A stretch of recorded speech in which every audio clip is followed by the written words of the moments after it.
It's easy to think that only other people get divorced. It's easy to think that your marriage somehow is immune to heartache. It's easy to think that your marriage is immune to infidelity. It's easy to think that your marriage is immune to breaking up, to the point where you're having fights over who gets the house, who gets the car, who gets the cat, who gets the dog. After all, how many of us would ever walk down the aisle if we believed that our marriage would end up in divorce court? I know I wouldn't. It's never an easy thing. Divorce is never easy. No matter even if you go to court and you absolutely hate the person, which you shouldn't do, it still feels like a death, because that coming together is a spiritual union, and that spiritual union creates impact. And that's why, in terms of what we're always talking about, when you sleep with somebody, whether you're married to them or not, you've created that same bond, and that ripping away is devastating. Even with someone that you hate, I don't like to use the word hate, but y'all can kind of put the filter through hate. You put, your coffee, and you put the filter, and you kind of filter it a little bit. The filter, whatever it is, I'm just putting hate out there because that's the worst of the worst of it. But even if you dislike the person, can't stand them, the impact of divorce feels like a death. Truth is, no relationship comes with a lifetime guarantee. And that's why, one of the reasons why you and the other person must continue to work at it. That's not easy. It takes two people, of course, to make it work. And many of us watching me, many of us have been in relationships where we gave it everything, but the other person just gave up and they were not willing to work. And there was nothing you could do. God wasn't going to force them to do better. God wasn't going to make them, against their will, treat you better. God wasn't going to make them keep their pants up and their dress down. God wasn't going to make them. It's all according to your relationship and their relationship and the desire to make it work. That's what it takes. But I want to talk about some of the things that create a breakdown in our relationships and marriages and ultimately can destroy. So the truth is, no relationship comes with a guarantee, with a lifetime guarantee. Even men and women who grew up in stable homes, who attend church, who consider themselves saved and filled with the Holy Ghost, church folk, who promise to death do us part, can have it all fall apart. Can I get a witness out there? While we should be working on building our marriages, there is something we need to work on not building. And while we are building, we should be demolishing the old buildings that are still existing on our property. My home church right now is in the process, Minister Willie can tell you, of building a new building. And while we are working on building a new worship edifice, we're worshiping in the current building. So while we're working while we're working on the property, and while we're worshiping in the current building, there are some things that need to be torn down around the areas where we're looking to build. Also, there's some rubble that needs to be taken away before we can build a larger and much better edifice on the property. Each week as I pulled up to church, I've watched over the weeks and months the various houses that sat on the property that were no longer useful. I've watched them being torn down. And there were piles of rubble and debris and rubble that needed to be taken away. So first, you got to tear down certain things in order to build. I'm going to bring this home. Then you have to clear the property from which you've just torn down, and then you can start to build. You should never attempt to build until you tear down and clear away some of the areas that are no longer useful in terms of, watch this, where you're going. Don't add to a house that needs to be condemned. Don't install carpet. Don't place plants around the property. The extra houses that have been built in the past must come down in order to build something greater in your marriage. So we've got to remember the devastating thing that the tongue is. The tongue can destroy. Once certain things come out, it's impossible to take back. You can apologize 60 million times over the entire course of your marriage or relationship. Some of the things that you said, God can help remove the impact, but they will remember. That sea of forgetfulness doesn't work with human beings. You will always remember when you remember when you've been hurt. You remember when you've been betrayed. You remember when you've been lied to. You remember when your feelings were hurt. You remember when they cheated on you. You remember. But God has a way in time of taking the sting or the hurt away. The hurt from that hurt. The sting of it. The pain of it. So God can do that. But you never forget. So once you say something, you ever signed a contract? There's something that you regret that you signed? Have you ever, God bless you, Melissa, have you ever signed a contract to something like, man, why? Woo, I'm stuck. It's a rough thing. It's something you can't, once you sign, it binds you to it.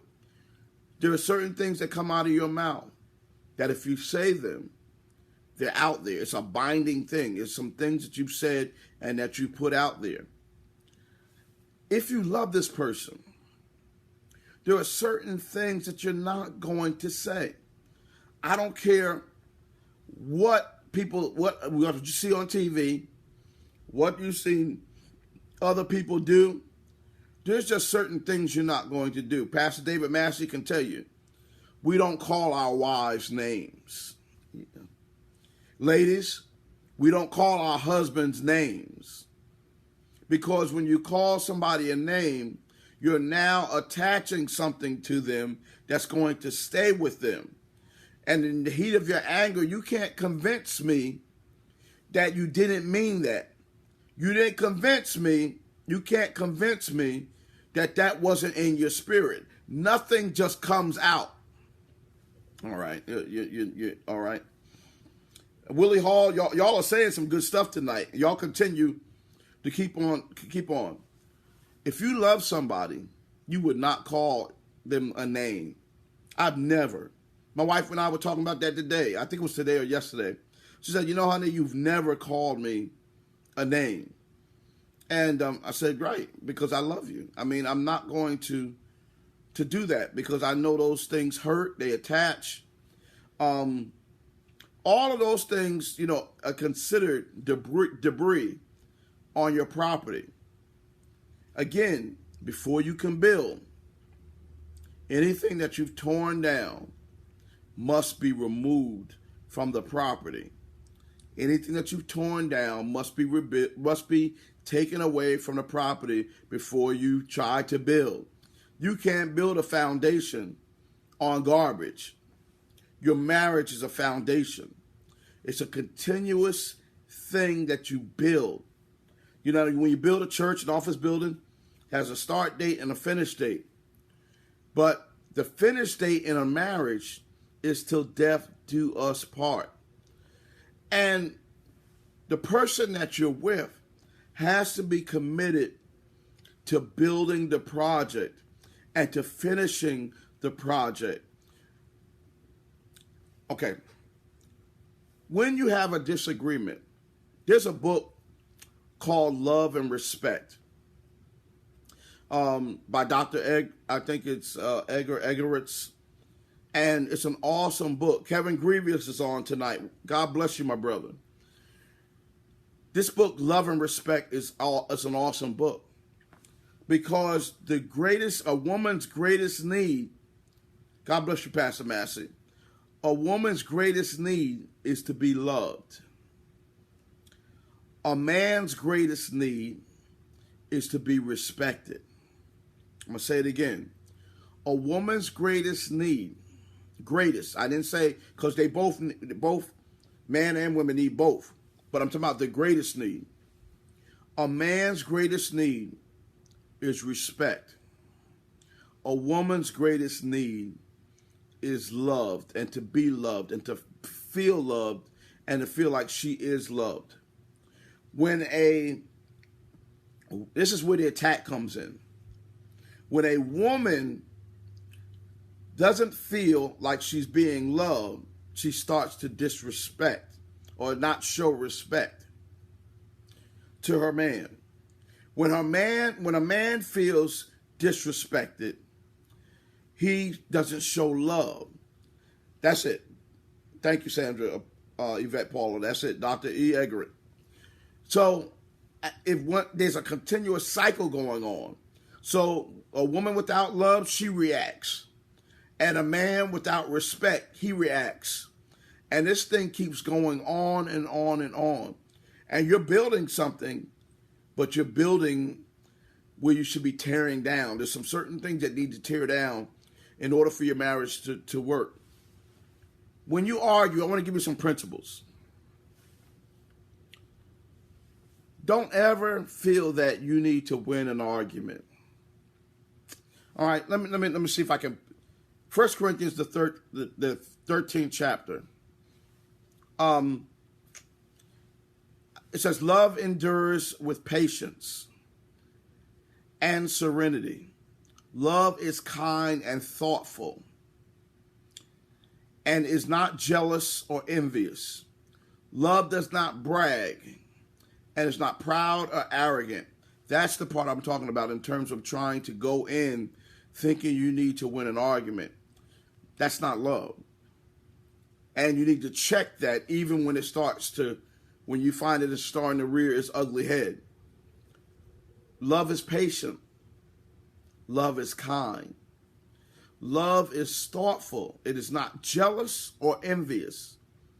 Love does not brag. It is not proud or arrogant. Being proud and arrogant will keep you in that thing where you're trying to keep score. And as long as you keep score, you're not clearing away the property so you can build. You got me? You can't build on top of junk. If you're building something, you've got to clear away. Okay? Don't try to go into an argument figuring that you need to win the argument. Love can help you talk to each other in a rational way because you do not want to say things as things get heated that's going to be a lasting thing. Again, you don't want to send the dump trucks away. If you're trying to build, you've got to clear the property. You need those dump trucks. You need the people you need those things that are, those people that you've employed to fill that all that land, all that stuff that's torn down, that's no good for building, that's in the way. Got to get it out of the way. Don't try to keep score. If you try to keep score, that's going to hurt your marriage or relationship. Don't hold grudges. I know someone who is so good at this. No matter how bad things you fall out with them, the next day is like a brand new day with them. They let it go. They really don't let the sun go down upon their wrath. It's a brand new day. I know it takes some getting used to get there, But I really respect that. And I really respect that. You've got to, every day can be a brand new day, but you got to figure out a way not to keep score. If you're trying to keep score, you're going to bring all of that. You're going to bring the previous argument into the next argument. And when you bring the previous argument, if you're trying to clear away property, you don't bring more bricks, from a condemned property and add it. You're trying to clear away. So you're not coming to the site that you're trying to build with more junk. You're trying to clear away the property that you've demolished, the things that's no longer useful. And you're trying to get it off of your property because you're getting ready to build. Don't keep score. Don't hold grudges. In your disagreements, don't bring up old stuff. Bringing up old stuff is just like trying to win an argument. Because, when we feel that we really need to get on something, to win at something, we do any kind of thing to try to win. You remember many of you have mentioned, many of you have seen, I forgot which boxing movie it was, but there was a boxing movie where the fighter who was supposed to win was starting to lose. So he went back into his corner and he asked them to go ahead, give me the stuff. And they put some type of solution on his gloves. So when he went back in, this is cheating, he actually put that into the boxer's eyes so he could not see the fight. Once his eyes were disabled, now this boxer who was losing was able to dominate and knock this person out. Many times when we feel that we're losing ground or losing an argument or feeling that we need to win something so bad, and we feel that we're losing the current argument, we do the same thing. We start to bring in some other stuff that we feel is going to help us knock out our opponent. And it's cheating. It's not helping. It's not going to help solve this current problem. Don't bring up old stuff. Don't go off topic. It is so important when you don't agree, whatever it is that you're not whatever it is that you're not agreeing to, it's already devastating enough. It's already heart-wrenching enough. It's already, when you disagree and you're in the midst of an argument, it's never a good thing. It's never a peaceful thing. It's never something that anybody looks forward to. If you love the person, you want to get it over and come to some kind of understanding or agreement as soon as possible. You don't want to add anything else to the mix. You've already got enough. You already got enough there for a lifetime. You already got enough to deal with during dealing with the current issue. You do not want to add something else to it that's going to keep it going. The last thing a firefighter wants to do or wants to see, let's put it this way. When we think of those fires in California, my aunt is on, Virginia Sawyer. God bless you, Auntie. Love you so much. The last thing that a firefighter who's out there fighting a fire, who desperately wants to put out a fire, who desperately knows that it's their job to put out fires, the last thing they want to see is wind. Because wind and bad weather. Because wind and bad weather has the capacity of spreading the fire and making it uncontrollable and difficult to put out. Firefighters hate that wind and stuff like that. You don't need to bring any more wind into an existing fire. You got me? You don't need to bring anything else that's going to spread this thing and keep it going. The longer the fire burns, the more property it destroys. The longer a fire burns, the more a property destroys. A fire also is feeding off of oxygen. And when it's feeding off of oxygen, it's taking oxygen away from your marriage, your relationship. When you don't have oxygen, when your relationship doesn't, and your marriage doesn't have oxygen, it doesn't breathe. You're not with me. And when it doesn't breathe, it'll eventually die. You got to stick to whatever it is. Watch your tone of voice. No matter how upset you are, you've got to remember that you're supposed to love this person. And you're trying to build love, not upon a weak foundation, but a foundation that is clear of debris, clear of any of the old stuff. Another thing, God bless you, Willie, Hall fashion designer. If you say you forgive them, then my Lord, please forgive them and don't bring it up no more. If you say you forgive me, I know I don't expect what I did, especially if what I did was really foul, to go away overnight. I don't expect me saying I'm sorry to just end the whole process, especially depending on how deeply you've been hurt. But be honest with the person. Let them know I love you. I'm not there. I'm working on forgiving you. I'm working on trying to build trust. We forgive according to trust. When we don't forgive, we're not ready to trust yet. And it's natural, it's human. Sometimes it's a protector. But let them know. But don't say, I forgive you, and then every argument, here you come bringing that up again. Don't say, why would you say you forgive me if you got to, I don't want to keep, I'm trying to clear off the property. we're trying to build a brand new edifice. We're trying to build a brand new home. But in order to do that, we've got to clear the debris from the things that were demolished and torn down that are no longer good.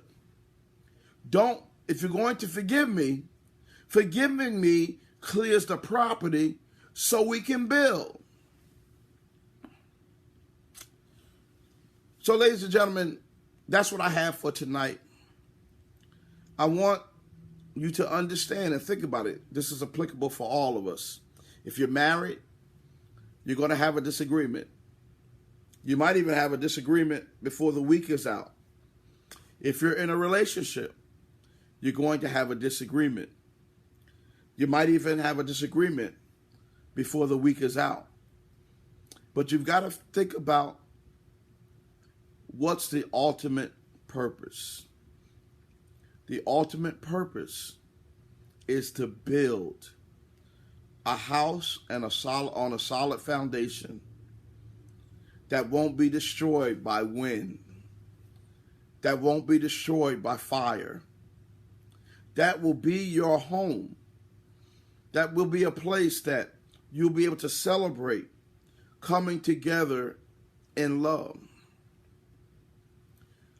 Infidelity never solves the problem.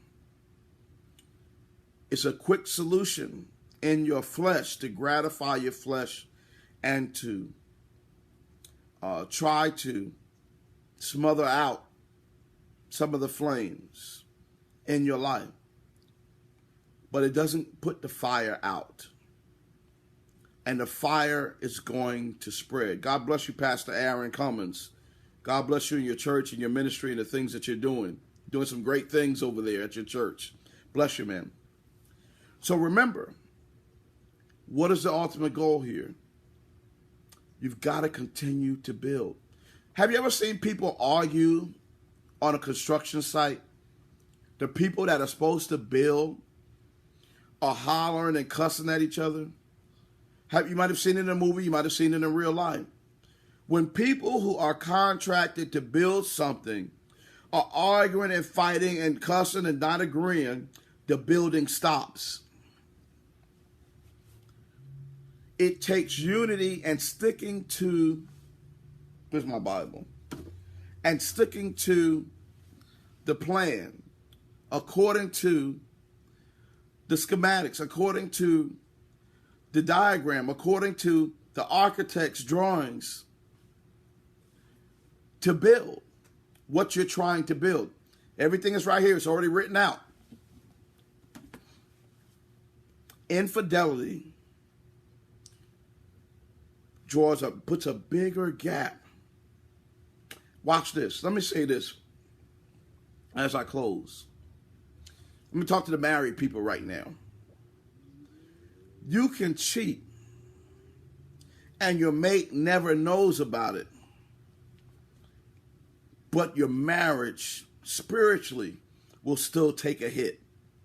You wonder why everything's jacked up. You're like, man, what's going on? I repented. I just, what is going on? You're wondering why, she didn't find out or he didn't find out, but it's just, we're not building anything. The building has stopped. Because spiritually, God is so serious about your covenant. And there is nothing worth anything that's going to keep you from building on your property. Infidelity, won't do it. Infidelity is a horrible thing. I'm telling you. You might be feel good about yourself because you feel somebody else wants you, but you're not building upon your property. Your property is at home. Halle Berry said, love should have brought you home last night. Yes, she said that. Love should have brought you home. Home is where you build. All that other stuff, just tearing down. So thank you all so much for being with me tonight. Join me again next Thursday night. We talk to the married folk. Join me on Monday. We talk to the single folk. I love you all. God bless you and good night.